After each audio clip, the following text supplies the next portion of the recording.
কানাডার পশ্চিমাঞ্চলের ধনী ও তেল সমৃদ্ধ প্রদেশ আলবার্টাকে ঘিরে আবারও তীব্র হয়ে উঠেছে বিচ্ছিন্নতাবাদের বিতর্ক। প্রদেশটির স্বাধীনতার দাবি এবার নতুন গতি পেয়েছে গণভোট আয়োজনের উদ্যোগকে কেন্দ্র করে।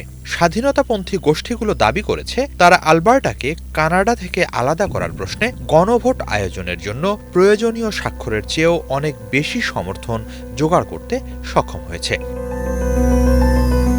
আন্দোলনের নেতারা বলছেন তারা প্রায় ৩ লাখ মানুষের স্বাক্ষর নির্বাচন কর্তৃপক্ষের কাছে জমা দিয়েছেন। যদিও আনুষ্ঠানিকভাবে গণভোটের আবেদন বিবেচনায় নিতে প্রয়োজন ছিল মাত্র ১,৭৮,০০০ স্বাক্ষর।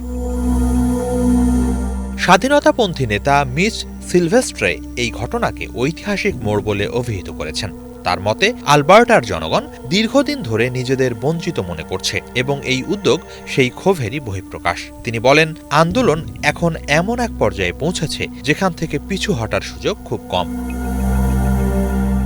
অন্যদিকে আলবার্টার প্রিমিয়ার ড্যানিয়েল স্মিথ তুলনামূলক সতর্ক অবস্থান নিয়েছেন। তিনি স্পষ্ট করেছেন ব্যক্তিগতভাবে তিনি কানাডা ভেঙে আলাদা রাষ্ট্র গঠনের পক্ষে নন, তবে জনগণের পক্ষ থেকে প্রয়োজনীয় সমর্থন পাওয়া গেলে গণভোট আয়োজনের প্রক্রিয়া এগিয়ে নেওয়া হতে পারে। আইনি জটিলতা ডিঙিয়ে যেতে পারলে আগামী অক্টোবর মাসে যেসব ইস্যুতে গণভোট অনুষ্ঠিত হওয়ার কথা সেখানে স্বাধীনতার প্রশ্নটিও যুক্ত হতে পারে। তবে পুরো প্রক্রিয়া এখনো অনিশ্চয়তায় ঘেরা। কয়েকটি আদিবাসী গোষ্ঠী আদালতে চ্যালেঞ্জ জানিয়েছে আলবার্টা আলাদা হয়ে গেলে তাদের ঐতিহাসিক অধিকার ও চুক্তিগুলো ক্ষতিগ্রস্ত হতে পারে। যদি আদালত আদিবাসী সম্প্রদায়ের পক্ষে রায় দেয় তাহলে পুরো উদ্যোগই থমকে যেতে পারে। এছাড়া ভোটারদের মধ্যে এই গণভোট আদৌ পর্যাপ্ত সমর্থন পাবে কিনা তা নিয়েও প্রশ্ন রয়েছে। বিভিন্ন জরিপে দেখা গেছে মাত্র ৩০% বাসিন্দা আলবার্টার স্বাধীনতাকে সমর্থন করেন। রাজনৈতিক বিশ্লেষকরা বলছেন আলবার্টার মানুষের একাংশ বহুদিন ধরেই মনে করে যে তারা কানাডার মূলধারার রাজনীতিতে যথাযথ গুরুত্ব পায় না। প্রায় ৫০ লাখ মানুষের আলবার্টা কানাডার জ্বালানি যোগান দেয়া অন্যতম প্রধান প্রদেশ। এখানকার বিশাল তেল ও গ্যাস শিল্প কানাডার অর্থনীতিতে গুরুত্বপূর্ণ অবদান রাখলেও স্থানীয়দের অভিযোগ অটোয়ার নীতি নির্ধারকেরা তাদের বাস্তবতা বোঝেন না। পরিবেশ নীতি ও জলবায়ু পরিবর্তন মোকাবেলার নামে জ্বালানি শিল্প ঘিরে কেন্দ্রীয় সরকারের বিভিন্ন বিধিনিষেধকে আলবার্টার অনেকে নিজেদের অর্থনীতির ওপর সরাসরি আঘাত হিসেবেও দেখেন। তাদের অভিযোগ, জীবাশ্ম জ্বালানি শিল্পকে নিয়ন্ত্রণ করতে গিয়ে কেন্দ্রীয় সরকার এমন সিদ্ধান্ত নিচ্ছে যা প্রদেশটির কর্মসংস্থান ও আয়ের ওপর নেতিবাচক প্রভাব ফেলছে। স্বাধীনতাপন্থীদের দাবি, রাজনৈতিকভাবেও তারা কানাডার বাকি অংশের সঙ্গে তাল মেলাতে পারছে না। আলবার্টার মানুষ প্রধানত রক্ষণশীল। ফেডারেল পর্যায়ে লিবারেল সরকারের আধিপত্য তাদের মধ্যে অসন্তোষ বাড়িয়েছে।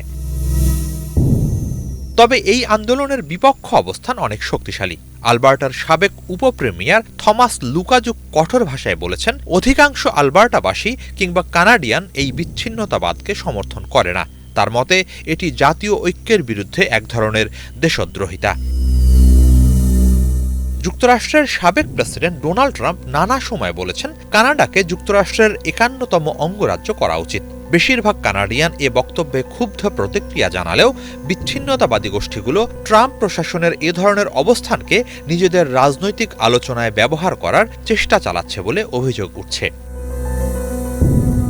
কানাডার অভ্যন্তরীণ টানাপোড়েন যে শুধু আলবার্টাকে ঘিরেই সীমাবদ্ধ তা নয়। ফরাসিভাষী প্রদেশ কুইবেকেও দীর্ঘদিন ধরে স্বাধীনতা কেন্দ্রিক রাজনীতি সক্রিয় রয়েছে। কুইবেকের জাতীয়তাবাদীরা মনে করেন তাদের ভাষা, সংস্কৃতি ও স্বতন্ত্র পরিচয় রক্ষার জন্য কানাডা থেকে আলাদা হওয়া প্রয়োজন। তবে অতীতের তুলনায় সাম্প্রতিক বছরগুলোতে এই বিচ্ছিন্নতাবাদী আন্দোলনের জনসমর্থন উল্লেখযোগ্যভাবে কমে এসেছে।